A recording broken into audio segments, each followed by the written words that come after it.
How's it going, everyone? In today's video, I'll show you the best settings for your ASUS ROG Strix OLED XG27. So, of course, the first thing that you want to do is to switch to the highest refresh rate possible. And in order to do this, you also want to use the display adapter or the display port on your GPU in order to use the highest refresh rate possible.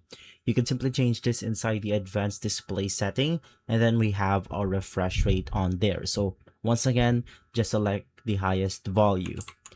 Right after, we want to simply access the OSD setting. It's by pressing the controls onto the monitor itself, and you will be able to see this specific window right here, on which we can now set the following setting. Of course, there isn't a one best setting, so I'm going to tackle the best overall for daily uses and the best overall for something like competitive gaming.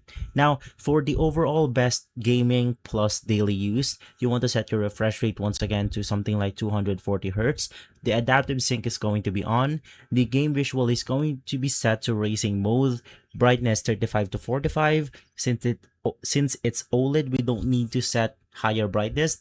For contrast, you want to set it to 80, and the color temperature is going to be 6500K or warm. The gamma is 2.2 and the uniform brightness is going to be off. Now here's the fun part, on which you're using your monitor for something like CS2, Valorant, Apex Legends, or something similar. You want to set your refresh rate to the same value, which is 240. The VRR is going to be off. Basically, if FPS is consistently high, the dynamic shadow boost is going to be set to level 1 or 2.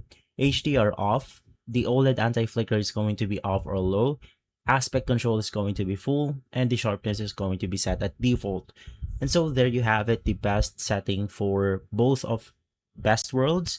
If this video has been helpful, leave a like, subscribe, and follow us for more videos like this. Thanks for watching.